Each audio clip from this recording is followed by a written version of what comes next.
sebab lupa lagi kita di masjid dan perisian pada bulan Muharram itu kita akan masuk 13 Muharram ke 12 atau 13. Jadi alhamdulillah pada bulan Muharram pun dapat kita isikan bulan penuh cara ini supaya bulan-bulan seterusnya sampai ke bulan Dzulhijjah dapat mereka kita mulakan dan Muharram yang banyak Allah mereka itu sama hadiri bagi itu alhamdulillah tempat-tempat yang sama letup dengan gerak nanti mereka bersama tempat-tempat lain berkumpul di rumah Allah untuk mendengar dan berfungsi juga minuman ada semangat daripada dan sama dalam letup. Jadi sebelumnya saya nak memperkenalkan di rumah dalam ini tahu sosial daripada ini tadi bicara pada malam itu kita berdua lagi sendiri bersama Ustaz Fakhrul Islam sebagai dikenali sebagai Ibu Fakhrul. Nama beliau adalah Muhammad Fakhrul Islam di rumah dari asal dari Belanda, yaitu bertugas di Kuching Sarawak sebagai tenaga pengajar dan memiliki ijazah sarjana Buddha Pendidikan Islam pada Universiti Luar Sultan Inggris dan pencapaian beliau yang juga kan sebelah ikon beliau Gabungan Negeri dan Kebangsaan dan ikon agensi aktivitas kebangsaan dan khas ceramah jabatan Ketua Menteri Belaka dan pernah menyertai program Akrobatis yaitu Pencipta Tuhan. Beliau juga telah berceramah motivasi dan pembangunan insan muda dakwah besar Malaysia dan juga banyak ceramah di media sama bikin sinarnya dan kiranya. Alhamdulillah kita amat berdoa dalam itu kita berdua dan teman-teman kita sekali lagi dan mudah-mudahan apa yang Ustaz fungsi dalam itu memberi manfaat bagi kita pada tahun ini. Insyaallah.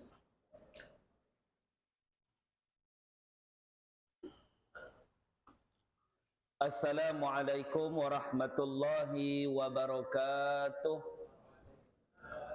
Alhamdulillahi rabbil alamin wa bihi nasta'inu ala umuri dunya waddin. Qalu subhanaka la ilma lana illa ma 'allamtana innaka antal alimul hakim. Qala rabbi shrah li sadri wa yassir li amri wahlul 'uqdatam min lisani yafqahu qawli. Allahumma salli ala sayyidina Muhammad tibbil qulubi wa dawaiha wa afiyatil abdani wa shifaiha wa nuril absari wa dhiyaiha wa ala alihi wa sahbihi wa barik wa sallim. Qala Allah Ta'ala fil Qur'anil azim a'udzu billahi minasy syaithanir rajim wa man ahsanu qawlan mimman da'a ila Allah وعمل صالحا وقال إنني من المسلمين صدق الله العلي العظيم. قال الله تعالى في القرآن العظيم أعوذ بالله من الشيطان الرجيم ومن يهاجر في سبيل الله يجد في الأرض مراغما كثيرا وسعة ومن يخرج من بيته مهاجرا إلى الله ورسوله ثم يدركه الموت فقد وقع أجره على الله وكان الله غفورا رحيما. Sadaqallahul Aliyul Azim. Surah An-Nisa ayat 100 yang bermaksud dan sesiapa yang berhijrah pada jalan Allah untuk membela dan menegakkan Islam, nescaya ia akan didapati di muka bumi ini tempat berhijrah yang banyak dan rezeki yang makmur.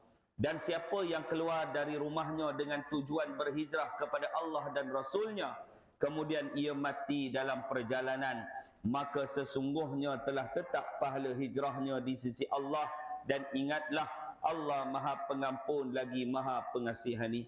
Yang saya muliakan Tuan Haji Osman selaku pengacara majlis pada malam tu, merangkap pengurusi Masjid Al-Hikmah.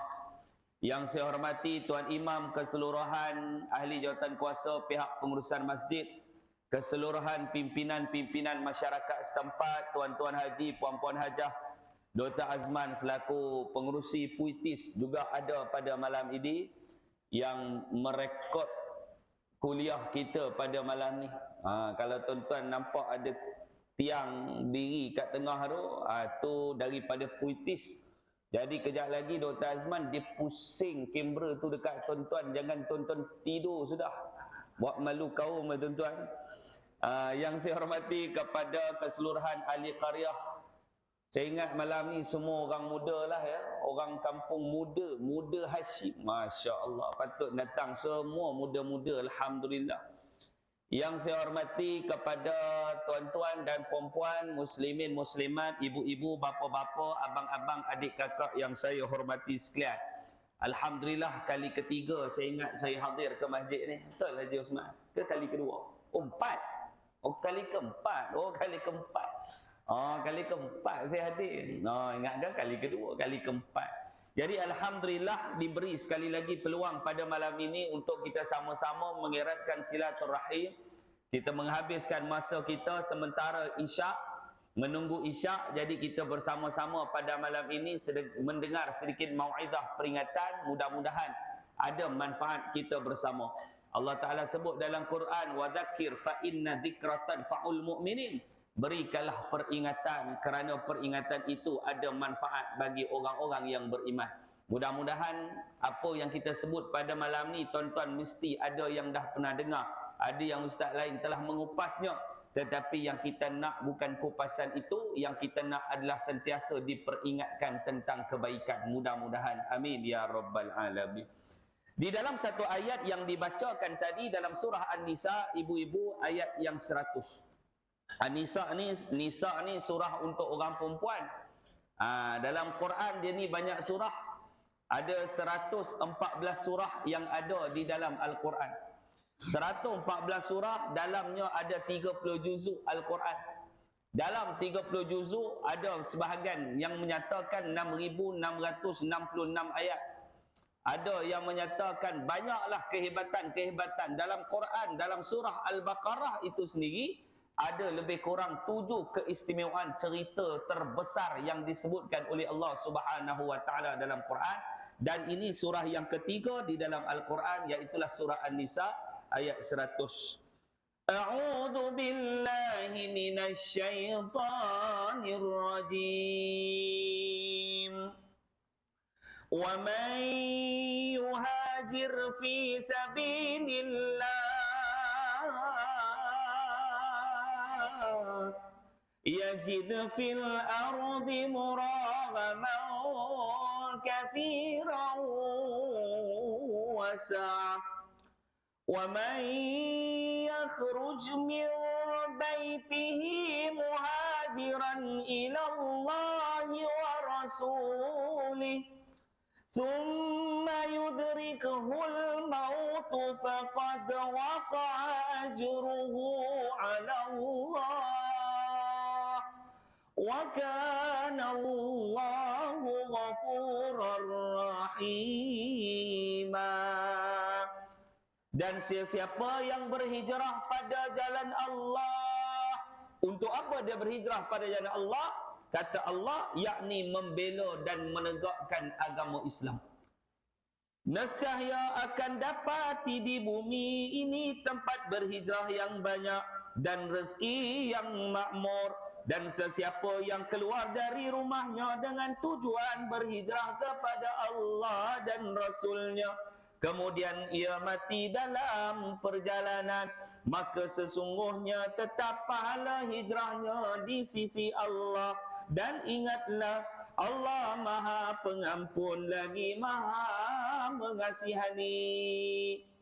Dalam perjalanan tuan-tuan nak menuju ke rumah Allah, tuan-tuan lintas jalan, ditakdirkan Allah tuan-tuan meninggal, kita aksiden. Tuan-tuan dalam perjalanan untuk membangunkan agama Allah, kata Allah dalam Quran, tuan-tuan telah mendapati pahala hijrah yang cukup besar, pahala dan rahmat Allah yang cukup besar yang dijanjikan oleh Allah Subhanahu wa taala seperti apa dalam Quran. Baru ni tuan-tuan tengok tak video yang viral hari ni tuan-tuan. Seorang pensyarah daripada Universiti Sains Islam Malaysia meninggal tengah kuliah. Tengah kuliah subuh meninggal dia tuan-tuan pagi tadi. Tuan-tuan tengok tak? Ada tengok tuan-tuan? Tuan-tuan cari. Baru tadi tuan-tuan, dia tengah kuliah subuh, dia ceritakan tentang bagaimana di yaumul mahsyar nanti tuan-tuan akan berkumpullah orang di hadapan Allah Subhanahu wa taala. Kemudian dia kata, dada saya tak berapa nak okey, dah 5 hari dah saya tahan sakit. Mungkin ada silap apalah saya buat, mungkin adalah silap tak jaga kesihatan apa so, mungkinlah kot. Kemudian dia kata tak tahu macam mana rasa, dia pun minum air tuan-tuan. Dia sebut Allah, meninggal dia dekat meja kuliah. Subhanallah. Tu kematian apa yang kita nak sebut tuan-tuan? Itu sudah pastilah kematian yang terbaik, mudah-mudahan di sisi Allah Subhanahu wa taala. Ada orang diimpikan mati ni tuan-tuan, mati macam-macam cara. Ibu-ibu, kita mati agak-agak kita nak meninggal bila ibu? Kalau boleh kita minta kepada Allah kita mati dalam keadaan tengah sembahyang. Seronok tuan-tuan kita mati tengah sembahyang? Macam tak seronok. Seronoklah kan? Semangat sikit tuan-tuan. Baru lepas tengok kapal berhias malam. Lagilah semangat sikit. Habis kuliah malam tadi saya di BDC Dr. Azman. Terus pergi tengok kapal malam tadi. Punya tak boleh masuk. Balik macam tu tuan-tuan. Ramai na'udzubillah. Jiran sebelah rumah saya tanya dia, kamu pergi ke semalam? Dia kata start 5 petang orang dah bersusun. Dia pun tak dapat masuk. Mana mahu nak masuk pukul 9.30 malam. Ni tuan-tuan, kita ni tak tahu bila kita akan mati ni tuan-tuan. Tetapi dalam proses kematian kita, kita cuba untuk membawa diri kita kepada Allah, penghijrahan kita kepada Allah. Maka dalam perjalanan itu bermula daripada langkah hari yang pertama niat kita itu, Allah Ta'ala telah nilaikan pahala hijrah. Mati kita di pertengahan jalan, kita dapat pahala hijrah. Ada satu hadis Nabi sallallahu alaihi wasallam. Nabi sallallahu alaihi wasallam cerita pada zaman dahulu tuan-tuan, ada satu orang hamba Allah ni, dia ni buat keburukan, kemaksiatan ni tuan-tuan, dia buat sungguh lah. Dia buat sungguh. Tuan-tuan tahu tak? Dia bunuh 99 orang. Tuan-tuan pernah dengar hadis ni? Dia bunuh 99 orang. Satu hari dia rasa dia nak berubah. Dia jumpa ada satu orang rahib, dia mengadu tentang masalah. Dia kata, Tuan, Allah Ta'ala ampun tak dosa saya. Kata rahib tadi, pasal apa Tuhan tak ampunkan dosa kamu? Apa dosa yang kamu buat? Aku telah membunuh 99 orang. Kata rahib tadi, dia terkejut. Kalau kamu bunuh satu orang boleh tahan lagi. Ni bunuh 99 orang. Sudah pasti Tuhan takkan ampunkan dosa kamu. Kamu masuklah dalam neraka. Kawan ni pun bengang tuan-tuan. Dia ambil pisau, dia tikam hak rahib tadi, genap 100. Dia minta cadangan supaya dia ditenangkan, nak mengadu, nak tanya Allah Ta'ala ampun tak yang kawan ni membebel dekat kawan ni. Dia tikap mati genap 100. Genap 100 dia bunuh manusia tuan-tuan. Saya ingat jahat-jahat kita lah yang ada kat dalam masjid ni tuan-tuan. Zaman-zaman muda kita paling jahat pun kita tak pernah bunuh orang. Paling kuat pun kita ganggu anak dara orang dulu tuan-tuan. Bak bunuh orang ni tuan-tuan tak boleh, memang tak boleh. Dan kita pun tak teringin nak buat tuan-tuan. Tapi dia bunuh 100 orang. Lepas tu dia bertaubat, dia rasa menyesal. Dia pergi jumpa ada satu orang ulama, dia mengadu kepada ulama. Ya hai ulama, adakah Allah Ta'ala ampunkan dosa aku? Kata ulama tadi, apa dosa yang kamu telah buat? Aku bunuh 99. Tadi semalam aku mengadu dekat seorang hamba Allah ni. Dia membebel dekat aku bunuh, aku kena agak 100. Allah Ta'ala ampun tak dosa aku. Kata ulama tadi, besar mana yang kamu buat dosa ini, besar lagi rahmat dan pengampunan Allah kepada hambanya. Yang penting ada 2 syarat. Kamu bertaubat sungguh-sungguh kepada Allah. Yang kedua, kamu hijrahlah daripada tempat kampung halaman kamu. Mudah-mudahan Allah terimalah hijrah kamu. Allah terimalah pengampunan kamu. Allah Ta'ala akan ampunkan dosa kamu. Dia bertaubat kepada Allah. Bila dia bertaubat kepada Allah, dia keluarkan daripada tempat, dia keluar daripada tempat dia melakukan maksiat. Tempat yang dia buat maksiat itu satu kampung. Dia tinggalkan kampung tadi, dia perjalananlah menuju hijrah ke satu tempat. dengan niat supaya dia dapat penghijrahan yang terbaik. Di dalam perjalanan tuan-tuan ditakdirkan Allah, Nabi kata dia ni meninggal di pertengahan jalan, dia mati di tengah jalan. Dan ada sebahagian ulama mengatakan dia mati betul-betul di tengah-tengah, di antara tempat dia buat maksiat dengan tempat dia hijrah. Dia duduk di tengah-tengah. Lalu malaikat azab kata dia ni belum sampai ke destinasi untuk berubah, maka dia ni bakal diazab oleh Allah. Malaikat rahmat kata tak, dia dah niat untuk berhijrah, cuma dia belum sampai tempat yang dia nak tuju saja, tapi niat dia dah ada dah. Niat dia dah ada, dia pun dah bertaubat kepada Allah. Kata malaikat azab tak, walaupun dia niat, dia belum sampai destinasi, mesti kita turunkan azab. Ulama Nabi SAW sebut dua malaikat ini memikirkan bagaimana nak menyelesaikan masalah. Allah Ta'ala hadirkan malaikat yang ketiga, malaikat membawa rahmat, malaikat menjadi penenang. Malaikat yang ketiga menyatakan beginilah, kita ukurlah jarak di antara dekat dia tempat dia mati, di antara tempat dia maksiat dan juga tempat dia untuk berhijrah. Ukur-ukur tuan-tuan, duduk di tengah-tengah. Lalu malaikat kata saat dia terbaring, bahagian dadanya terkeluar sedikit garisan melepasi ke arah tempat untuk berhijrah. Kata malaikat tadi, Allah Ta'ala mengarahkan supaya lelaki ini diberikan taubat dan dia ni masuk ke dalam syurga Allah Subhanahu wa Ta'ala. Subhanallah. Itu niat tuan-tuan, baru nak niat dalam perjalanan dia mati. Dia mati sesuai dengan firman Allah Subhanahu wa Ta'ala, walaupun dia mati dalam pertengahan, dalam dia nak berhijrah kepada Allah, tetapi dia mati dalam keadaan dia meninggalkan segala dosa. Dosanya diampunkan oleh Allah Subhanahu wa Ta'ala. Dalam perjalanan dia dapat pahala hijrah. Subhanallah. Tak kala kita tuan-tuan daripada rumah dalam perjalanan nak pergi ke masjid tuan-tuan, dah sampai dah masjid ni, sudah pastilah kita ni Allah Ta'ala nilai kebaikan. Mudah-mudahan, amin ya rabbal alamin, mudah-mudahan. Walaupun tidur time kuliah, dia buat persiapan 5:30 pakai jubah, siap apa siap, tengah kuliah membongkar pula muka menung. Dia kata, ya Allah, pahala ujian berat sangat malam ni. Dia tengok muka ustaz tu kejap-kejap besar. Lepas 15 minit dia tengok kepala ustaz tu makin kecil, makin kecil, makin kecil. Lepas tu dia kata, aku memang tak nampak apa dah ustaz tu. Dia pun malah nak cari, dia tidur gitu. Dia bangun bila? Bila ustaz tu sebut wabillahi taufiq wal hidayah, tu dia bangun balik. Itu dia bangun tuan-tuan, dia sedar. Tak apa, datang kuliah pun tuan-tuan tidur, tuan-tuan tetap dapat pahala majlis menuntut ilmu. Sebab itu tuan-tuan jangan takut kita berhijrah. Saya baca satu kajian, dalam dunia ni tuan-tuan ada 10,000 jenis burung. 10,000 jenis burung, ada 2,000 jenis daripada 10,000 dipanggil sebagai burung hijrah. Dia terbang hampir 20,000 kilometer. Tuan-tuan, dia terbang daripada Australia, dia pergi ke negara-negara hijrah. Antara negara-negara hijrah adalah Malaysia. Tuan-tuan boleh bayang tak? Dia hijrah daripada Australia, dia hijrah pergi ke Malaysia, dan kerajaan Malaysia menyediakan beberapa tempat untuk burung persinggahan hijrah. Antaranya Zoo Negara, antaranya di Ulu Kinta Perak, antaranya di Tanjung Piai, di Pontian Johor. Ada satu tempat dipanggil tempat untuk burung hijrah pada bulan-bulan tertentu.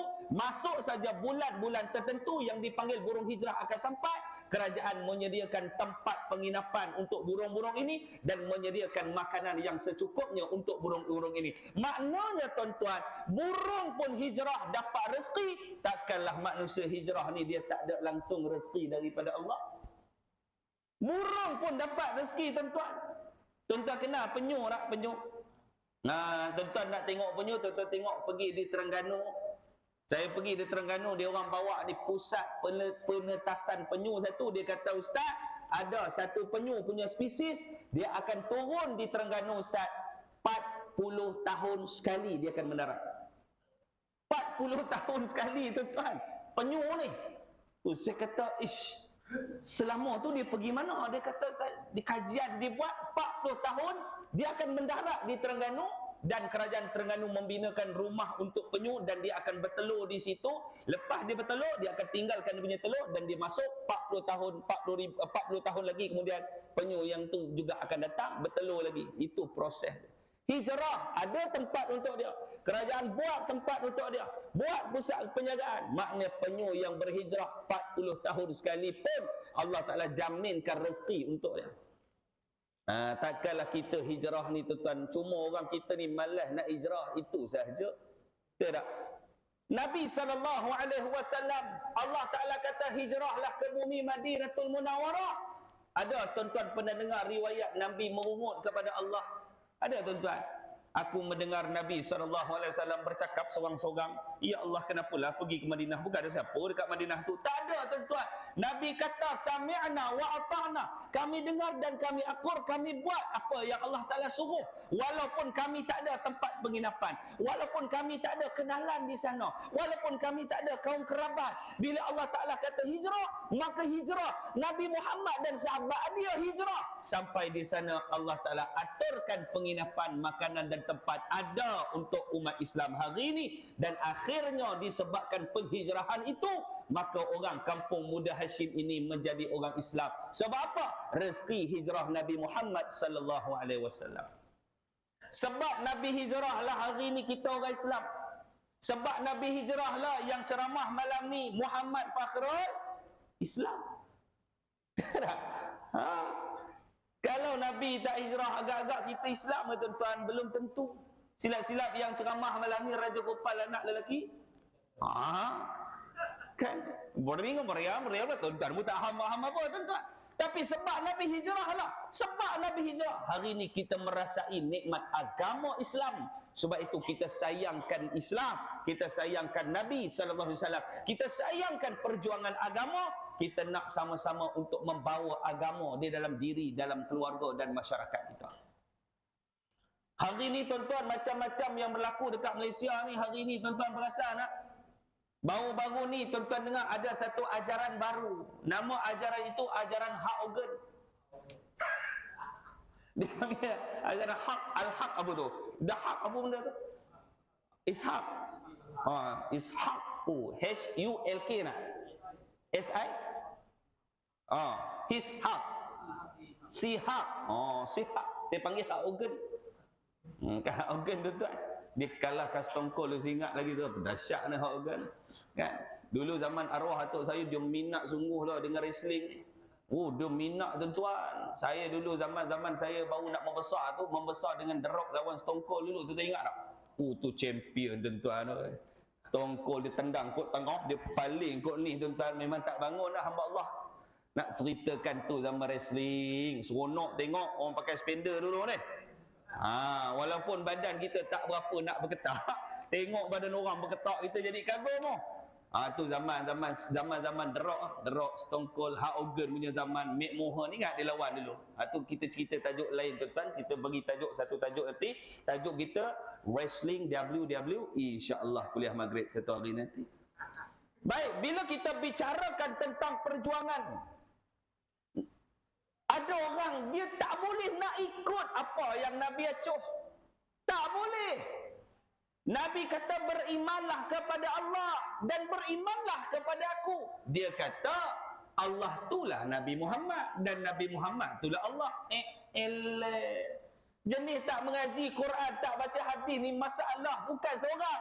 Satu family tuan-tuan, satu family. Tak tengok lah. Tengok video, tengok ni. Tuan-tuan kena hayati benda-benda ni. Takut fahaman-fahaman itu ada dalam masyarakat kita hari ini. Tak jauh kadang-kadang, tak mustahil.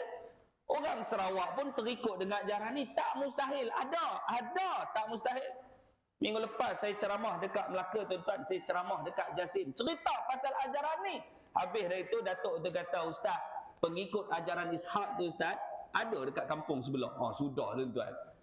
Ada dekat dengan kita tuan-tuan. Yang terlibat anak-anak muda hari ini. Sebab apa? Kurangnya agama. Tidak ada pemahaman asas tentang agama. Di mana yang ulama-ulama memperjuangkan akidah ahli sunnah wal jamaah. Hari ini kita rasa kita seronok dengan ahli sunnah wal jamaah. Betul seronok. Cuba kita tanya diri kita, apa dia akidah ahli sunnah wal jamaah ni? Tuan-tuan pernah tanya tak? Cuba tanya diri kita, akidah Ahlussunnah wal Jamaah ni apa? Akidah tu Ustaz yang ulama duk bawah tu lah. Iyalah, apa dia Ahlussunnah wal Jamaah tu? Dia ni yang ulama-ulama bawah tu lah yang ikut Nabi. Iyalah, apa makna ahli sunnah wal jamaah? Sunnah ni sunnah lah Ustaz. Jemaah tu semayang berjemaah. Astagfirullahalazim. Cuba kita tanya tuan-tuan, faham tak faham yang kita pegang akidah ahli sunnah wal jamaah ni? Tuan-tuan pernah tanya tak yang Tok Bilal khatib dok baca setiap minggu ni, kukuhkan pegangan kami dengan akidah ahli sunnah wal jamaah berdasarkan prinsip akidah syariah dan akhlak. Rasanya tapi kita tak faham. Bila tak faham, bila tak mengaji, bila tak kaji, anak-anak muda hari ini mudah terpengaruh dengan budaya-budaya songsang sebegini. Nampak macam agama, tetapi sebenarnya menyeleweng daripada Al-Quran dan juga Sunnah. Apa dia akidah ahli sunnah wal jamaah? Kumpulan majoriti umat Islam yang berpegang kepada Al-Quran dan juga Sunnah berdasarkan pemahaman para sahabat, tabi'in dan tabi'in, berdasarkan prinsip akidah syariah dan akhlak. Itu ahli sunnah wal jamaah. Bila tuan-tuan faham konsep ahli sunnah wal jamaah, selain daripada pemahaman ahli sunnah wal jamaah, kita dah tolak dah. Sebab apa? Ahli sunnah wal jamaah dia iktiraf sahabat, dia mengiktiraf tabi'in dan mengiktiraf tabi'in. Ada fahaman dia hanya mengikut Quran sunnah, ulama dia tolak. Sebab apa kita nak ikut ulama? Ulama pun macam manusia biasa, ikut betul-betul Nabi lah. Betul ikut Nabi, tapi ada benda yang kita tak faham apa yang dimaksudkan oleh Allah, apa yang dimaksudkan oleh Nabi secara direct. Kita memerlukan juga tafsiran para ulama untuk kita hamba Allah, manusia yang biasa ni, untuk faham apa yang disebutkan. Allah Ta'ala kata, Yadullah fawqa aydihim. Salah satu contoh, tangan Allah di atas tangan-tangan mereka. Kita nak faham macam mana? Kalau kita faham tangan Allah, Allah punya tangan duduk atas tangan manusia, itulah kita faham. Jadi ulama mentafsirkan maknanya kekuasaan Allah ke atas semua makhluk, baru kita faham. Inna Allah ala arsy istawa. Allah Ta'ala bersemayam di atas arasy. Jadi kita duk bayang, Allah Ta'ala duduk atas satu mahligai, dia duduk atas tu, dia bersemayam dekat atas tu. Allah Ta'ala tidak memerlukan tempat, sebab Allah Ta'ala yang menciptakan tempat. Jadi ulama dia mentafsirkan ayat ni, kita ikut pendapat para ulama. Nampak tuan-tuan?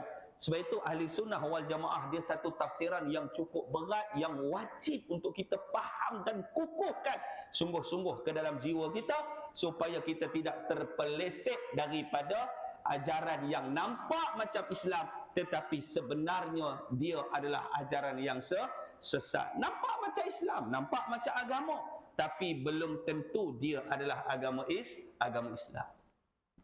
Ajaran sesat, mereka pakai jubah tak? Pakai.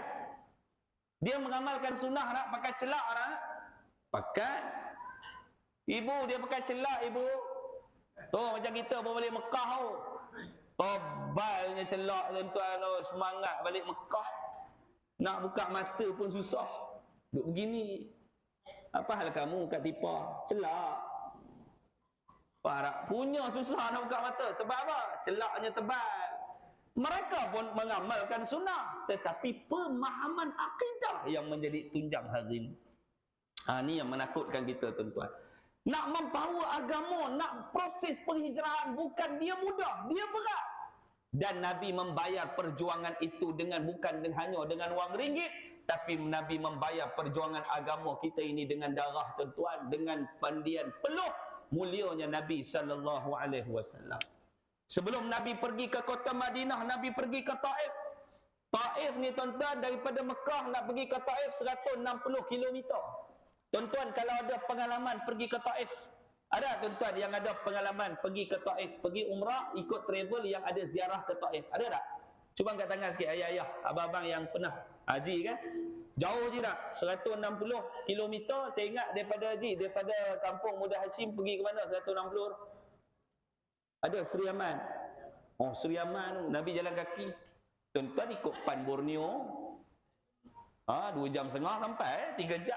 Saya berapa kali pergi ke sana. Kan? Sekejap sampai. Nabi berjalan kaki tuan-tuan. Seorang yang ikut Nabi waktu tu. Siapa? Anak angkat Nabi, Zaid bin Harisah. Nabi pergi ke Taif, membawa agama. Sebab apa Nabi pergi ke Taif? Orang Mekah dah tak terima dakwah Nabi. Abu Jahal melancarkan gerakan menangkap Nabi dan membunuh Nabi. Allah Ta'ala kata hijrah pergi ke Taif. Pergi ke Taif dalam keadaan Nabi membawa agama, tak tahu penghujungnya apa. Hanya bertawakal kepada Allah Subhanahu wa Ta'ala. Itulah ciri-ciri orang yang seorang pendakwah yang mengharapkan tawakal, berserah keseluruhan hidupnya kepada Allah walaupun dia tak tahu apa berlaku dalam hidup dia. Begitulah kita, tuan-tuan. Kita tak tahu apa berlaku dalam hidup kita. Sebab itu Allah Ta'ala rahsiakan beberapa perkara dalam dunia ni. Dan Allah Ta'ala rahsiakan kepada kita ada 3. Yang pertama kata Nabi, Allah Ta'ala rahsiakan apa, tuan-tuan? Rahsiakan apa? Rezeki kita. Kita tak tahu rezeki kita esok, minggu depan. Betul tak? Nampak gaji kita 3,000, tapi setiap bulan rasa macam 6,000, 7,000. Rezeki yang tak nampak. Sebab apa? Sebab dengan duit 3,000, kadang-kadang kita belanja makan. Ada satu minggu tu kita tak keluar duit makan. Orang abah jemput kita makan, kuliah subuh ada makan, kuliah maghrib ada makan. Yang kumpul makan Khamis malam Jumaat. Itu kumpul tu. Dia dah pesan dengan bini dia, malam ni hari Khamis jangan masak, kita ke masjid. Baguslah, bagus. Kenapa abang nak ke masjid? Sebab ada makan. Tapi kita nak gerak bila? Kita gerak lepas isyak. Astagfirullahalazim. Semata-mata datang makan tuan-tuan. Ni pun jadi tak senonoh. Sebab itu penting. Kadang-kadang duit banyak dekat masjid, kita buat makan sedap-sedap. Setuju tak? Sebab makan tu perlu, tuan-tuan. Ilmu perlu, makan pun diperlukan oleh manusia. Jadi alang-alang buat makan ni, buat makan sedap-sedap. Buat makan sedap-sedap. Kambing golek ya. Tengok atas bawah penuh, yang atas ni penuh. Duk jengah kat celah. Kamu tak pernah ke masjid Manoi, kambing malam ni. Ramai. Tak terkejut lah duk kambing golek. Minggu ni kambing golek. Minggu depan kambing masak black pepper. Allah. Minggu ketiga kambing masak merah. Allah. Dia kata masjid tu banyak betul duit, tuan-tuan. Tak apa, orang datang, orang bagi duit, orang datang, orang sumbang. Seorang bagi RM10, 1,000 orang datang malam tu, malam Jumaat kami 1,000 orang. Tuan-tuan bagi kambing 1,000 kali RM10. Tuan-tuan collection malam tu berapa? RM10,000. Tu baru RM10. Seorang bagi RM5 cukup ah. 1,000 orang datang, tak payah 1,000 lah. 100 orang datang, collection malam tu 500. Tak? 500. Bagi RM10, 100 orang datang, collection malam tu 1,000. Lepas duit kambing. Jangan masak semua, masak separuh. Masak semua cerah Masak separuh lagi minggu depan tu. Jangan terkejut, tuan-tuan, yang gaut pun datang. Begini datang, kamu boleh ke dia? InsyaAllah boleh, dia kata. Gagah berjalan tu. Sebab apa? Kambing. Buat makan sedap-sedap. Buat makan sedap-sedap. Jadi perlu salah tak? Tak salah. Kita manfaatkan duit dia ada, kita nak menarik orang supaya ramai datang ke rumah Allah Subhanahu Wa Taala. Caranya macam mana? Buat makan sedap. Sekadar tuan-tuan buat bina bagi tajuk ceramah perdana, mana maunya orang nak datang. Tak ada, bohong lah tuan-tuan. Ceramah perdana. Sekarang dia lalu kat masjid depan, ada juga ceramah perdana. Yang ni ceramah perdana. Buatlah kecil, makanan disediakan. Saya kata tukar, tulis makan perdana besar-besar. Sungguh makan perdana. Lepas tu tuan-tuan buat kurungan kecil, ceramah disediakan. Itu antara perangkap yang menjadi sebab ada masjid pernah ikut dan berjaya, dia kata. Bila naik kereta orang, ada makan elok malam ni, dia kata. Dia pun sampai awal, ada ceramah dulu, duduk menor dengar ceramah. Lepas tu makan. Jadi tuan-tuan boleh ubah. Masjid tanya saya, Ustaz, tajuk ceramah bulan depan kita nak letak apa untuk tarik anak muda? Boleh tak Ustaz kita letak menjadi hamba Allah yang soleh? Saya kata, udahlah Haji, tajuk tu budak muda jeling pun tak nak letak je, indahnya malam pertama. Ramai tuan-tuan malam tu budak muda, mak-mak motor, dia nak dengar apa dia indah malam pertama.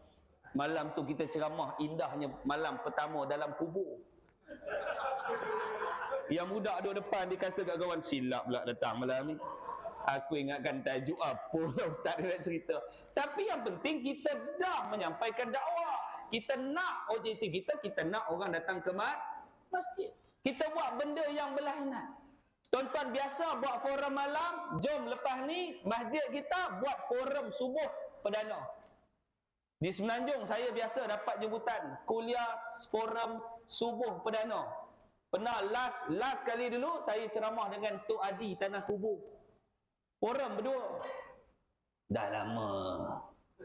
Tu Tok Adi Tanah Kubur. Dia pegang watak tu.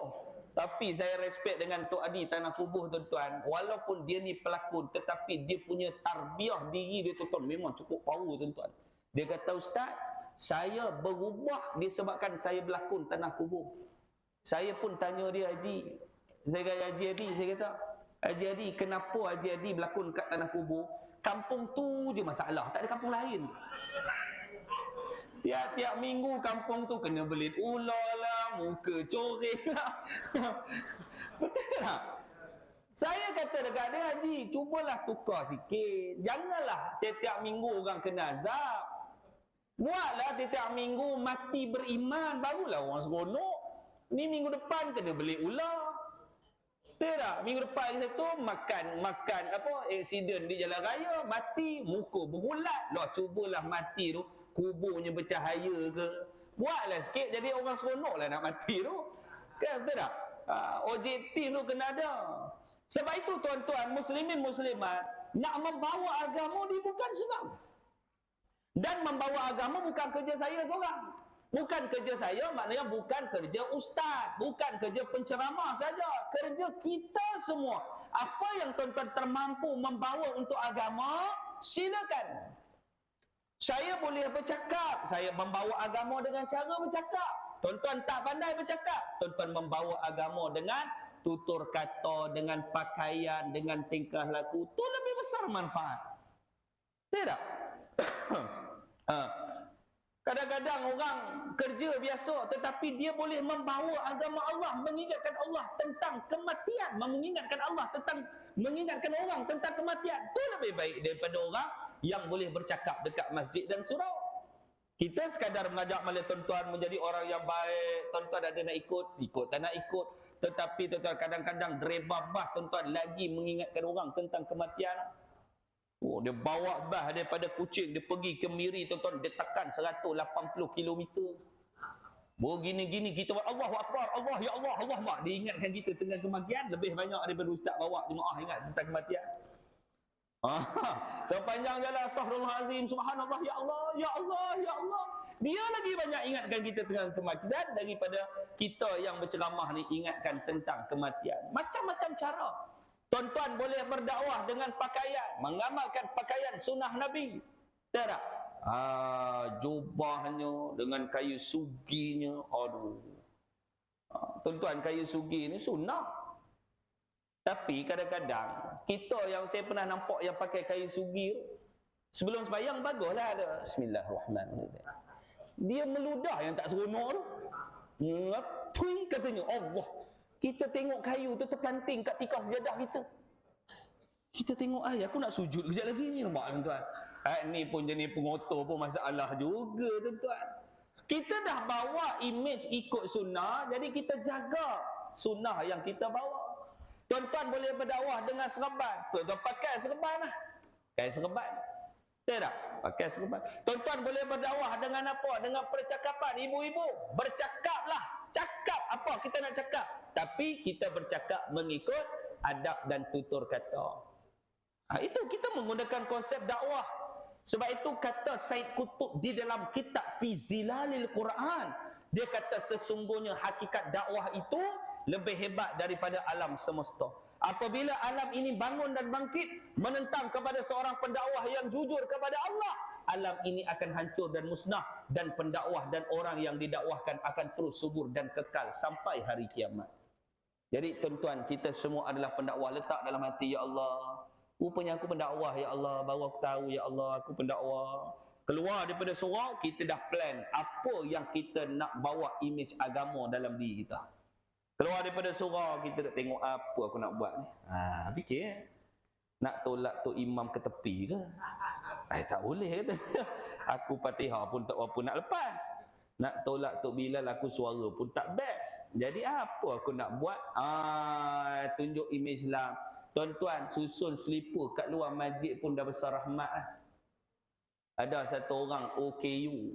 Kerja dia tuan-tuan, susun selipar bila orang tengah semayang. Dia tak semayang sebab dia pun tak tahu nak semayang. Dia datang ke masjid setiap 5 waktu tuan-tuan. Dia datang, kerja dia apa ibu? Susun selipar tetamu Allah. Mulia tuan-tuan. Bila kita keluar, selipar kita betul-betul dah menghadap ke depan dah. Kita duk sepah sana sepah. Tak. Bila kita semayang, dia atur laki perempuan, muslimin, muslimat. Dia susun semua. Kuliah malam tu ratus orang, ratus dia susun selipar. Semua dah menghadap ke depan. Saya kata, Masya Allah. Saya kata, pengerusi ada orang memang kerja. Dia kata, Ustaz, ada seorang hamba Allah, dia ni OKU. Umur dia dekat 50 tahun lebih. Memang dia tak pernah miss 5 waktu dekat masjid. Walaupun dia tak semayang, tapi dia susun selipar dekat masjid. Nampak tuan-tuan? Tuan-tuan susun selipar dekat masjid. Tapi semayang. Bukan kata OKU, sihat. Haji tu lepas dia susun selipar dah tak pernah nampak semayang dah. Kenapa? Dia dah tukar profession. Dia tak semayang, memang dia kerja khusus selipar. Tak semayang kena tuan-tuan. Kadang-kadang orang gila pun tuan-tuan, dia tahu rukun semayang. Orang gila tuan-tuan. Ada satu kes tuan-tuan, orang gila masuk masjid, duduk depan tu imam. Tuan-tuan nak kata apa? Ada kes di Selangor. Imam tengah Allahu Akbar. Orang gila tu masuk gede, berdiri depan tu imam macam ni. Tapi saya respect imam tuan-tuan. Imam tu kuat iman tu. Dia tak ketawa, dia tak menegur, dia tak apa sebab dia dah biasa. Kita duduk belakang imam, kita yang seram. Dengan baju tak ada, seluar pendek. Kita tengah sembahyang, kita duduk menung tengok. Oi, siapa tu? Bismillah. Kita duduk belakang imam, tengok imam. Waladdallin. Amin. Orang gila tu tengok. Bismillahirrahmanirrahim. Qul huwallahu ahad. Allahus samad. Lam yalid wa lam yulad. Wa lam yakul lahu kufuwan ahad. Tahu orang gila tu kata apa? Rukuk. Dia tuan-tuan. Imam tu Allahu Akbar. Bangun. Sami Allah. Macam imam tu ikut orang gila. Nak ceritakan orang gila pun tahu rukun sembahyang. Tuan-tuan tahu tak waktu suspend bila? Waktu sujud. Turun. Allahu Akbar. Bom. Dalam hati kita, mana pula orang tu pergi ni? Kita nak tengok orang tuan-tuan, takut dia duduk kat tengkuk kita, tak naya kita tuan-tuan. Kita duduk, imam tu Allahu Akbar. Orang gila tu hilang, lega tuan-tuan. Agak time sujud tu dia lari agak tuan-tuan. Nak ceritakan orang gila mengajarkan manusia yang sempurna mengingat Tuhan. Kita yang di luar, yang tak gila, tak ada yang semayang hari ni. Kita ingat dekat Selangor juga yang khinzir masuk masjid. Ingat tak? Khinzir masuk masjid. Duk marahlah babi tu masuk masjid. Apa ni, tutuplah pintu pagar sampai babi masuk masjid. Pengurusi tu kata senang. Dah orang tak nak datang, babi lah datang kata ni. Pak babi tu Allah Ta'ala hantar dia masuk masjid tuan-tuan, nak bagi sedar kepada kita yang kadang-kadang tak rajin ke masjid. Saya sebut pasal babi, saya teringat tuan-tuan cerita pasal khinzir ni. Saya sebut babi. Ada seorang jemaah tu lepas habis ceramah, dia jumpa saya kat tepi, dia kata, kalau boleh Ustaz dalam ceramah jangan sebut babi. Saya kata, nak sebut apa bang? Kalau boleh beradablah kita sebut khinzir. Saya pun tanya dia, khinzir itu apa? Khinzir itu babi lah. Abang sebut boleh tak? Dia sebut boleh, aku sebut tak boleh dalam masjid. Padahal benda sama. Kan? Dia sebut boleh, aku sebut tak boleh. Ni pun problem juga. Dia duduk kat tepi, dia kata kalau boleh sebut khinzir lah. Saya kata khinzir itu apa? Khinzir itu babi. Abang sebut boleh dalam masjid? Betul juga dia kata. Ni tuan-tuan. Kan? Sebab apa? Allah Ta'ala hantar. Allah Ta'ala hantar kambing masuk masjid. Ada tak? Ada. Ni Allah Ta'ala nak berikan mau'izah, peringatan. Siapa yang merendahkan akal dia, balhum abal, kata Allah, dia lebih teruk daripada binatang. Ni tuan-tuan muslimin muslimat, nak menunjukkan agama ni mahal di sisi Allah. Agama ni mahal. Sampai Nabi di Taif, Nabi tak tahu nak bawa agama ni sampai mana. Sampai mana nak bawa agama ni? Kita bagi laluan azan ke terus? Bagi laluan azan. Insya-Allah kita sambung selepas ini. Tunggu, jangan ke mana-mana. Kita kembali. Boleh kita teruskan sikit lagi tuan-tuan insya-Allah. Baik, tuan-tuan muslimin muslimat yang dirahmati Allah sekalian. Sebab itu bila Nabi sampai di kota Taif, Nabi sampai di Taif, Nabi tak tahu nak bawa agama ni sampai ke mana dan siapa akan terima penghujungnya, Nabi tak tahu. Tetapi soal membawa Islam itu adalah wajib. Soal mempertahankan agama itu adalah wajib. Sebab itu di dalam Islam ada dipanggil sebagai maqasid syar'iyah. Ada 5 perkara yang tuan-tuan kena pertahankan apabila dicabar, dihina, diinjak, dimaki, dan kita kena bangun, bangkit, lawan, dan kita kena mempertahankan maqasid syariah ni. Yang pertama, kita kena mempertahankan agama kita. Hari ini Islam ditekan, Islam dicabar, Islam dimaki. Setiap hari buku kaligator menghina Nabi, keluarga Nabi di barat mereka terbitkan untuk apa? Menunjukkan persepsi yang buruk di mata dunia, betapa buruknya Nabi sallallahu alaihi wasallam, betapa buruknya Islam. Tuan-tuan kena bangun, bangkit, lawanlah dengan apa cara sekalipun. Kita nampak lalu dekat Facebook orang hina Nabi. Tergagak-gagak, jangan tergagak. Tuan-tuan komen, mempertahankan agama kita. Walaupun dengan komen itu, kita akan jawab di hadapan Allah apa yang kamu buat tentang agama kita. Jawab. Orang kata Nabi kita ni pemalas. Tuan-tuan kena jawab. Nabi bukan pemalas. Dalam riwayat disebutkan Nabi 20 tahun umur Nabi, Nabi dah bergelar sebagai jutawan. Nabi berkahwin dengan Siti Khadijah. Ulama kata Nabi memberi mas kahwin kepada Siti Khadijah 15 ekor unta. 1 ekor unta hari ini harga dia 15,000. Nabi beri 15 ekor, maknanya mas kahwin kepada Khadijah waktu tu Nabi beri RM 225,000. Nampak tuan-tuan? Nabi bukan orang biasa. Dia ni pakar perniagaan. Sebab itu orang kata Nabi bukan ada apa, Nabi ni mengembala kambing. Tak, Nabi memang dia pernah mengembala kambing. Di sisi lain, Nabi peniaga yang berjaya. Dululah ada satu jutawan, 40 orang, dia pengusaha company besar ni, dia orang ada persatuan, dia buat macam mana nak melahirkan jutawan Islam yang zuhud. Dia panggil saya, dia kata Ustaz bicarakan bagaimana nak menjadi jutawan zuhud. Saya kata dekat dia, aku pun tak jutawan.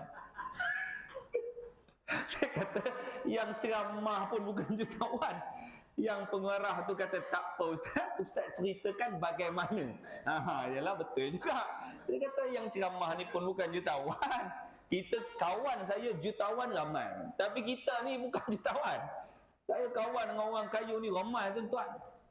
Tu tak kira Tan Sri, geng-geng Datuk. Dia bukan orang politik tapi perniagaan. Kayu. Ada yang supply komputer, chip-chip komputer, bahan-bahan komputer dia supply di Brunei, supply di Singapura. Kayu. Saya pergi rumah dia 3 tingkat. Dalam rumah ada air terjun. Dalam rumah ada air terjun. Kita masjid kita 2 tingkat, dia ada 3 tingkat tau. Daripada atas air terjun daripada tingkat 3 turun ke bawah. Sebelah tu lift, naik ke atas. Saya kata, ya Allah. Dia kata, Ustaz duduklah. Makan semua ada. Orang gaji nanti dia akan hantar makan apa semua. Ustaz ada bilik, Ustaz duduk sana. Esok nanti kita buat urusan apa semua ni. Saya kata, okey. Lagi tidur kat rumah dia. Pernah saya tidur kat rumah dia. Allah tuan-tuan, rasa tak nak bangun subuh. Dia punya katil, ya Allah, ya Rabbi tuan-tuan, lembut, baring-baring, tak nampak apa, terbenam tuan-tuan, punya lembut. Rasa macam dia tapi dia Islamik.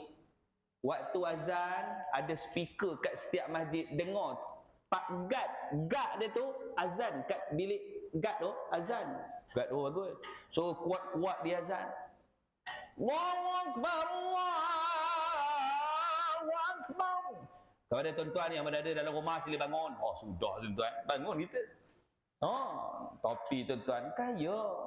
Saya pernah masuk rumah 4 tingkat, 2 dalam tanah, 2 atas tanah. Saya pernah masuk satu rumah, kolam renang keliling rumah.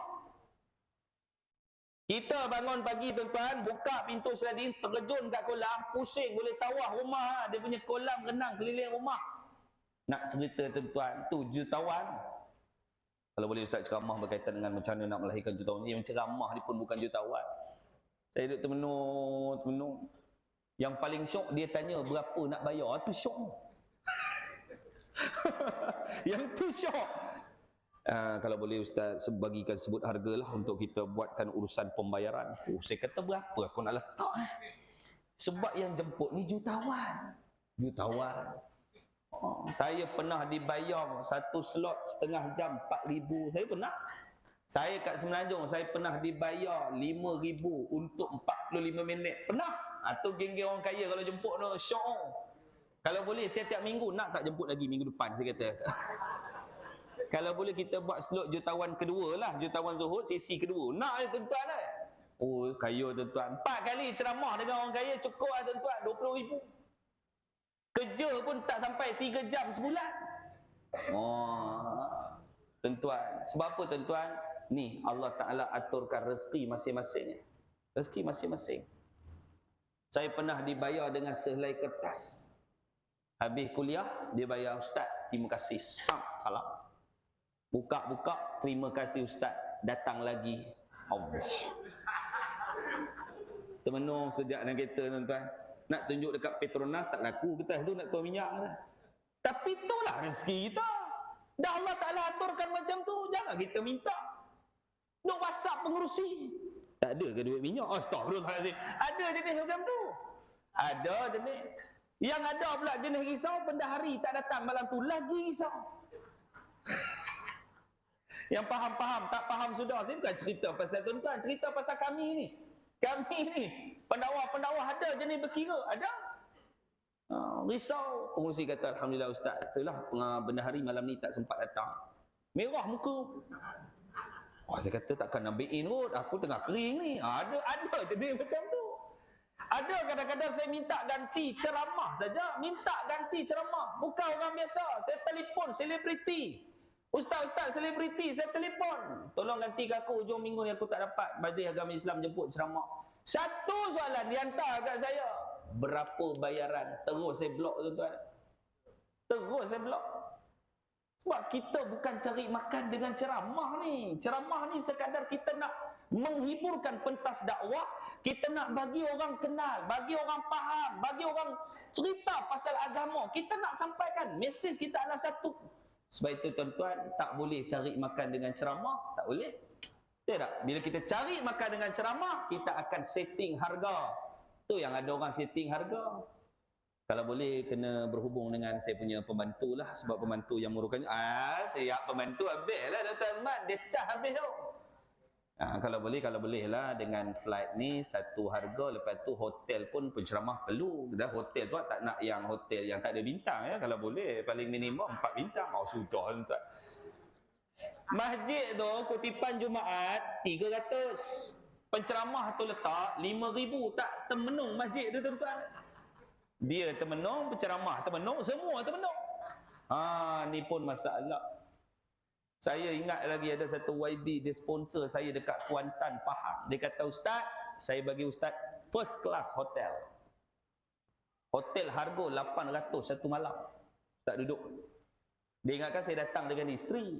Saya datang dengan pembantu saya, tuan-tuan. Dia bagi bilik honeymoon yang tandas Lutsina. Yang luar nampak dalam, yang dalam nampak luar. Saya kata, macam mana aku nak buang air ni? Kata pembantu saya, tak apa. Bila Ustaz duduk dalam, saya menghadap sana. Aku tak yakin, tengok muka pun aku tak yakin lah. Buat-buat dia ambil gambar viral. Ni pun tak senonoh. Lah kita buat syarat. Siapa nak masuk bilik air, keluar bilik. Tu betul. Ni tuan-tuan, macam-macam. Macam-macam. Kan, dalam hidup ni macam-macam. Baik tuan-tuan. Ada yang orang buat tak tahu, ada. Buat tak tahu, ada. Dia jemput kita, dia buat tak tahu. Kita pun tak tahu yang dia jemput. Ni problem tuan-tuan. Kadang-kadang orang tua ni, dia jemput kita, dia teringin nak jemput. Dia bukan ada WhatsApp, ada apa. Handphone 3310 tuan-tuan. Jenis baling anjing, anjing mati. Handphone tu boleh on off lagi. Handphone lama ibu, handphone lama jemput. Ni ustaz free dah minggu depan ni, dengar ustaz duk main ni di Kedah ni, ustaz boleh tak isti selok pagi. Pekat tu. Kita dengar cara dia cakap memang jenis tak ada WhatsApp orang tua. Dia kata, Haji, kampung mana ni ustaz main ni, ustaz main kod ni tak sampai lah, ustaz duk tanya orang. Dia kata, Ji, share location. Hak share saya tak reti nak share ni, ustaz main lah. Saya duk puas duk cari mana kampung. Bukan ramai sangat kuliah subuh, 15 orang. Duk masuk, duk menung. Dia pun tak tanya siapa penceramah, duk menunggu. Dia menunggu, dia pun tegur saya.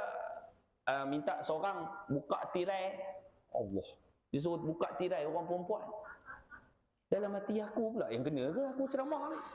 Dia tak kenal penceramah. Kita duduk belakang. Kalau boleh tolong buka tirai. Saya duduk tengok siapa pula aku lah. Dia kata, hang lah siapa lagi. Kena juga, betul sungguh tu kan. Saya belum bangun duduk kepak tirai tu. Baru nak duduk, dia kata, pi tengok ustaz dah sampai belum. Kita juga kena pergi tengok. Saya pun ambil buku saya kata, Ji, saya ustaz. Ustaz lah. Allah, ada jenis macam tu. Ada jenis macam tu tuan-tuan. Ada jenis yang kadang-kadang dimuliakan kita melebih-lebih pula. Sebab itu saya tak apa nak seronok sangat. Kalau dia muliakan, takut tuan-tuan. Kan siap kapet khas tempat ustaz duduk situ. Orang nak masuk dihalau. Hei, ustaz. Wah. Kita pun rasa macam biskut kena cecah kopi ke kembang. Jadi tak khusyuk maghrib tu kita sembahyang tuan-tuan. Duk sembahyang rasa bangga, ni pun masalah juga. Makan semewah-mewah, tak payah, buat biasa je. Bihun pun saya makan lah. Biasalah ceramah bihun karipap.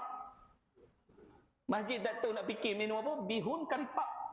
Ada satu hari saya ceramah 5 tempat, 5 bihun. Pembantu saya kata, Ustaz, esok bihun lagi. Saya kata, mana aku tahu. Dia bagi kita nasihat. Sakit perut 3 hari tuan-tuan, bihun. Pagi bihun, kuliah duha bihun, petang bihun, malam maghrib bihun, Allah, malam tengah malam bihun. Pergi di kedai pun dia orderkan bihun. Nampak tak senonoh sangat tuan-tuan. Orderlah minum lain yang lazat sikit.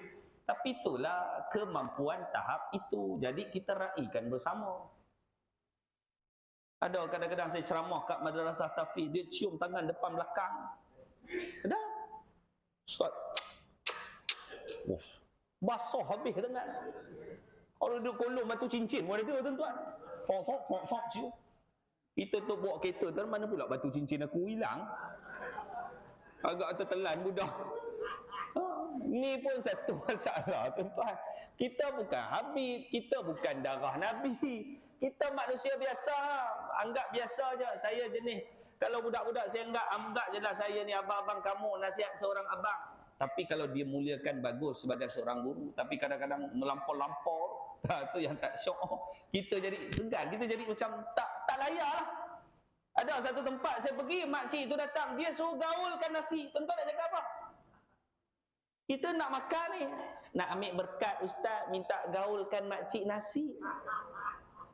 Saya kata, makcik ada tangan gaul dia sendiri. Tak nak ambil berkat. Dah saya dah campur asam pedas ni makcik. Dah campur asam pedas, tak pun nak ambil berkat. Gaul juga tuan. Punya nak ambil berkat tau. Sampai tahap macam tu. Sebab apa? Bagus memuliakan satu orang, tetapi jangan melebih-lebih. Itu sajalah. Yang kita yang bercakap ni pun jangan melampau-lampau dalam nak menetapkan harga dalam ceramah. Sebab itu Majid Surah saya tak pernah tetapkan harga. Cuba tanyalah tuan-tuan kat mana-mana, tak pernah.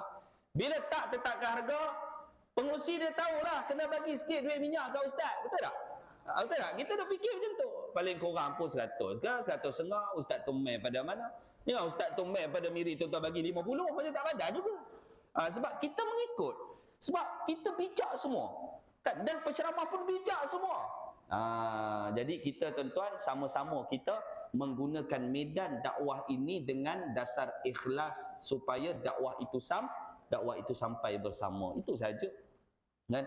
Sebab itulah kerja seorang nabi.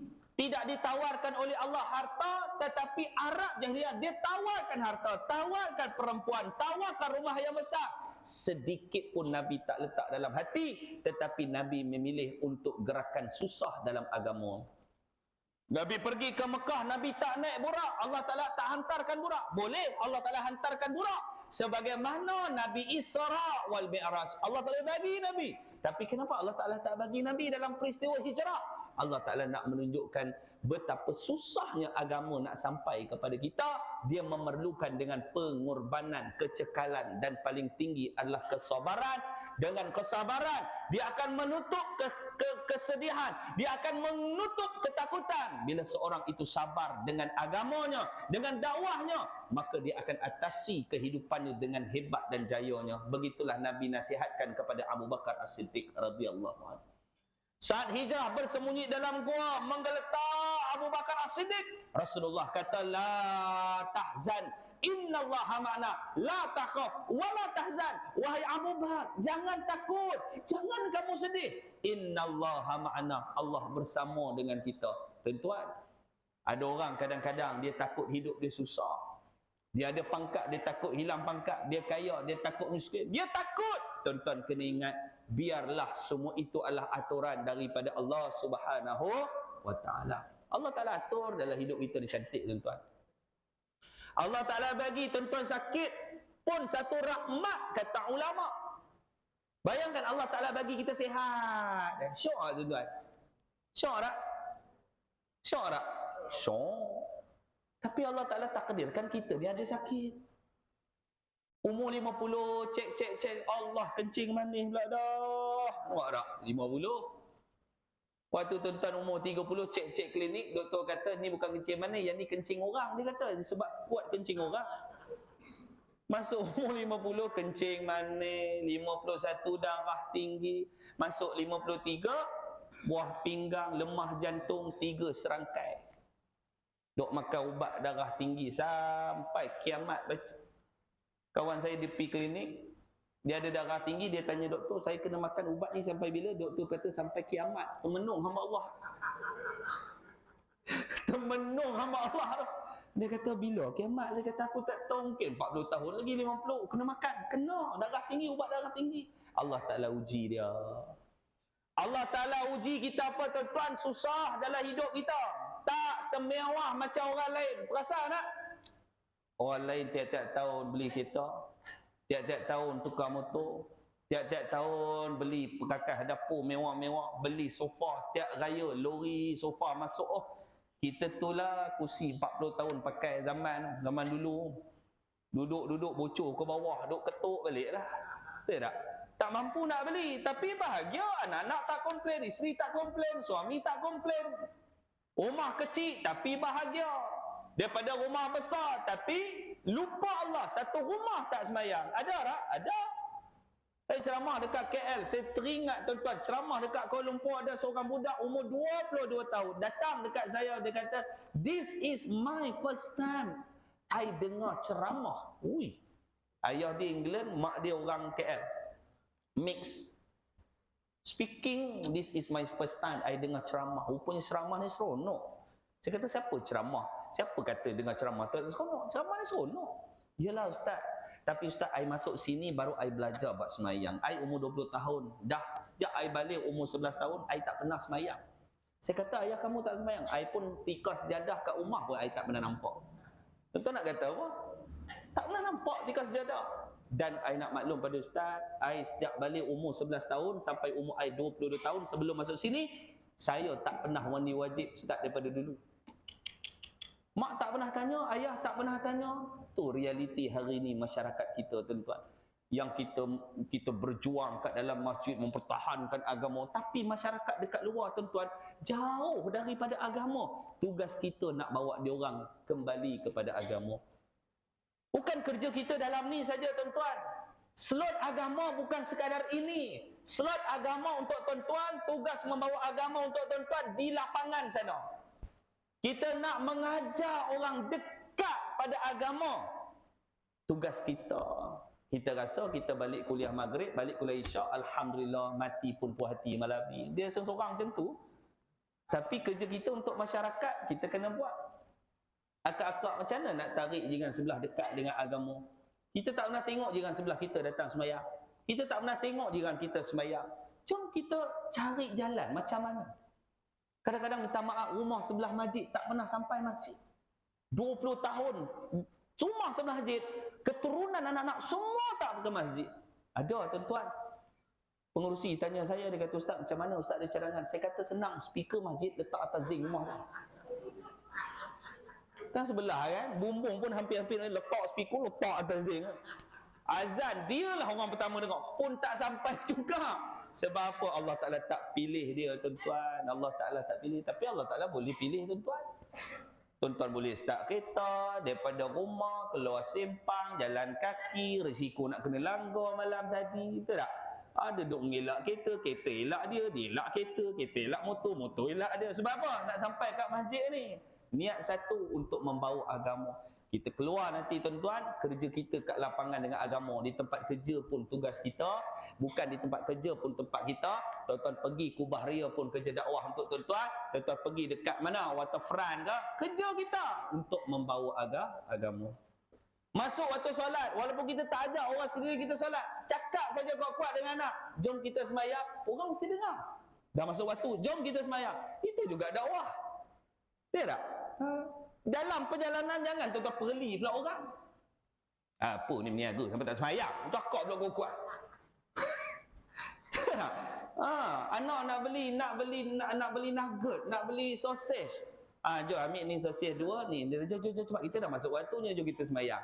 Orang yang meniaga tu pun dengar, dia ni bagusnya sembahyang. Itu satu juga dakwah. Saya silap dia pergi sembahyang, duduk sebelah tuan-tuan. Betapa besar pahala tuan-tuan, sebab berjaya menarik dia sedar dengan perintah Allah Subhanahu wa ta'ala. Sebab itu Allah Ta'ala bagi rezeki yang kita tak sangka. Betul tak? Sebab apa Allah Ta'ala bagi rezeki yang tuan-tuan tak sangka? Sebab ada kebaikan yang kita buat. Pusinglah cari parking. Bini kita kata, bang tak payahlah pergi bang, parking penuh, memang tak ada. Tuan-tuan pun masuk je sempang, orang masuk. Itu rezeki tu. Sebab apa dapat rezeki tu? Mesti ada kebaikan yang kita buat, yang kita tak sedar. Jadi teruskanlah buat kebaikan, rezeki tu akan datang dalam keadaan kita tak sangka. Ibu-ibu malam ni bagi RM5 dalam tabung derma. Mungkin kita tak kaya, tapi Allah takdirkan anak kita jadi anak yang soleh dan solehah. Tidak? Ibu-ibu bagi RM50 malam ni dalam tabung. Ya, kita tak kaya, duit dalam akaun tak bertambah. Tapi Allah Ta'ala jadikan suami kita suami yang soleh, jaga semayang. Tidak? Kena ayah malam ni letak RM20. Mana tahu rezeki jodoh. Bulan depan dapat jodoh baru. Dia pun kata dengan ini, itu juga satu rezeki yang Allah Ta'ala atur. Tuan-tuan, bini dia kata, kalau berani silakan. Itu yang seram. Yang tu yang seram. Kan? Nak tengok kepala bawah katil, kaki atas almari, cuba try. Ni pun masalah juga tuan-tuan. Rezeki Allah Ta'ala aturkan. Allah Ta'ala aturkan jodoh kita, Allah Ta'ala aturkan umur kita, tak tahu. Jadi kita mati, kita buat kebaikan kepada Allah Subhanahu wa ta'ala. Biar setiap hari kita cari jalan untuk hijrah. Cari jalan untuk berubah. Hijrah ni apa? Berubah ke arah kebaikan. Cari benda baik yang boleh kita buat. Ada seorang hamba Allah ni, dia order sejadah banyak-banyak.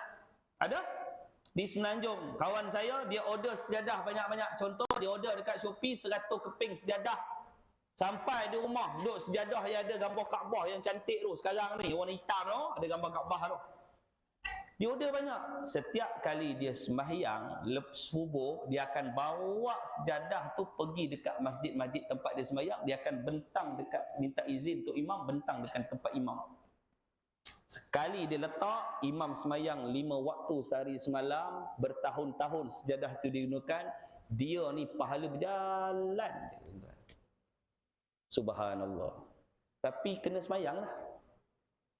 Sekadar bagi sejadah tapi tak semayang. Alhamdulillah pagi tadi pun dah 2 sejadah dah. Ayah tak sembahyang, pahala tu pun cukup dah. Dia kata hak ni pun balik awal hamba Allah. Ada orang tuan-tuan pergi Ninso, pergi kedai RM2 ikut tuan-tuan beli gayung. Orang sini panggil apa? Gayung lah, gayung. Di Kedah panggil cebok. Cebok. Saya kata cebok tu basuh berak tu, itu cebok tu. Tapi di sana panggil cebok. Tak apalah. Panggil cebok ke, cedok ke, gayung ke. Ada orang dia beli, dia borong 200 gayung. Setiap kali dia singgah sembahyang, dia campak dalam kolam masjid satu. Dia sembahyang petang karang, anak bawa anak berjalan ke mana, singgah masjid, dia campak satu. Selagi orang gunakan gayung untuk mengambil wuduk, betapa besar pahala dia, tuan-tuan. Nampak tak? Benda nampak macam kecil, tapi pahalanya besar. Pahala besar. Tengok apa yang ada kurang kat masjid. Masjid kita ni apa yang kurang? Tanya pengurusi apa yang kurang? Orang kurang. Beli orang. Kalau orang boleh beli, saya ingat masjid ni penuh lah. Tapi masalah orang tak boleh beli. Tanya apa yang kurang? Dia kata kita nak tambah aircon sikit. Oh tak apa haji, saya sumbang 2 aircon, 4 horsepower satu biji. Wah, lagi nyenyak lah tuan-tuan tidur. Duk menung. Tak apa, sumbang.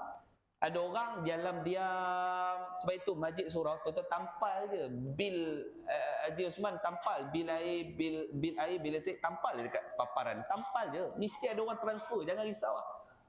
Pengalaman. Ada masjid ada tuan-tuan di Seri Aman. Saya tanya dia, masjid ni, dia kata ustaz, masjid tak pernah bayar bil api, tak pernah bayar bil elektrik. Saya kata siapa bayar? Dia pun tak tahu siapa bayar sebab bil tu dia tampal dekat papan kenyataan. Orang luar bila sampai-sampai dia tengok bil air 3,000, dia transfer 500. Lala bil tu sampai negatif. Terlebih bayar. Oh, boleh juga buat macam tu. Kan? Bil elektrik mahal, bil air cukup lah. Tuan-tuan bayar bil air. Jumpa pengerusi esok kalau boleh saya nak bayar bil elektrik untuk masjid ni. Alhamdulillah kita pun tengah mencari penyumbang. Ada lagi 4 bil tak bayar. Termenung kita juga tuan-tuan. Termenung juga tak bayar. Berapa ni? Tak ada banyak lah, 18,000 macam tu lah. Oh termenung. Kalau boleh ambil bil air bulan lepas je lah. Pun boleh juga, tak ada masalah. Yang penting bagi sedikit sebanyak untuk agama. Jadi tuan-tuan, tak payah transfer sampai 2-300. Yang kita mampu apa? RM20. Transfer lah RM20. Seorang bagi RM20, 4 orang bagi RM20. Dah berapa dah? 800. Sikit. Kita buat kerja ni bersama. Bukan kita buat kerja ni seorang-seorang. Kutipan Jumaat RM2,346. Dia boleh tepuk kat kawan yang kau tahu RM46 siapa bagi? Oi. Kawan dia kata mana aku tahu, aku bagi minggu lepas tu yang ada tu. Punya tak ikhlas tuan-tuan, dah bagi jangan cerita. Dia tak ikhlas pula. Jadi tuan-tuan, jom kita bawa. Tuan-tuan bawa je kerja agama ni tuan-tuan. Tak boleh nak bercakap. Kita berkorban dengan wang ringgit, korban dengan apa cara sekalipun lah. Itu makna hijrah.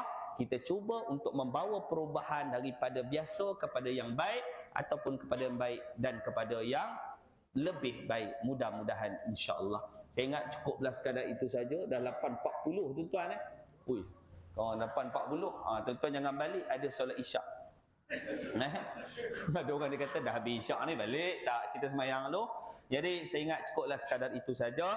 Yang baik itu datang daripada Allah, yang buruk itu datang daripada kelemahan diri saya. Saya mengucapkan ribu terima kasih, jazakallahu khairan. Terima kasih kepada tuan pengurusi, kepada jemaah semua yang hadir pada malam ini. Mudah-mudahan ada manfaat kita bersama insya-Allah. Mudah-mudahan insya-Allah. Jadi sebagai penutup saya pada malam ini, tuan-tuan ada sedikit 2 perkara lah saya nak sampaikan. Yang pertama tuan-tuan, kalau tuan-tuan keluar ikut pintu utama ni, tuan-tuan nampak atas kursi tu ada tabung. Tabung tu adalah daripada Puitis, Pertubuhan Kebajikan Prihatin Islam Sarawak. Tuan-tuan yang ada pengurusi, tuan-tuan nak tanya apa? Tuan-tuan boleh tanya pada Dr. Azman lah. Dr. Azman dia menguruskan Puitis. Puitis ni sekarang tengah mencari dana. Tuan-tuan pergi dekat Matang, Batu 10.5. Dekat Matang sana kita tengah membina kompleks Islam Syarqawi. Tanah semua ada orang sponsor dah. Kita dah tambak tanah dah. Sekarang masalah sekarang kita nak buat pembangunan, kos dia adalah lebih kurang 5 juta ringgit. Jadi saya merayu dan mengharapkan keikhlasan hati kita untuk sama-sama membangun kompleks Islam yang pertama ini.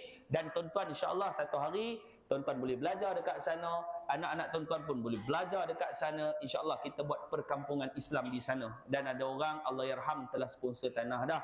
Alhamdulillah, besar pahala dia mudah-mudahan. Jadi tuan-tuan yang nak sama-sama menyumbang, silakan. Dan kita ada pondok di Kampung Reban yang telah beroperasi untuk masyarakat setempat, belajar bab fardu ain, fardu kifayah, ada telah dilaksanakan. Dan kita ada juga menyediakan untuk kit makan, menghantar bantuan kepada orang susah, fakir miskin, orang susah, mu'alaf dan juga sebagainya. Tuan-tuan, dana tuan-tuan akan disalurkan pada jalan yang betul. InsyaAllah mudah-mudahan. Sumbanglah tuan-tuan mengikut keikhlasan dan kemampuan kita. Mudah-mudahan ada saham kita di akhirat nanti, insyaAllah. Mudah-mudahan. Tuan-tuan tak mampu bagi 50, bagi 100. Itu contoh. Itu antara contoh ya. Kalau kos 5 juta, seorang bagi 200,000, settle tu. Betul tak? Seorang 200,000 lah. Seorang 200,000. Jadi kita perlukan dalam 25 orang. Sahaja, cukup, settle.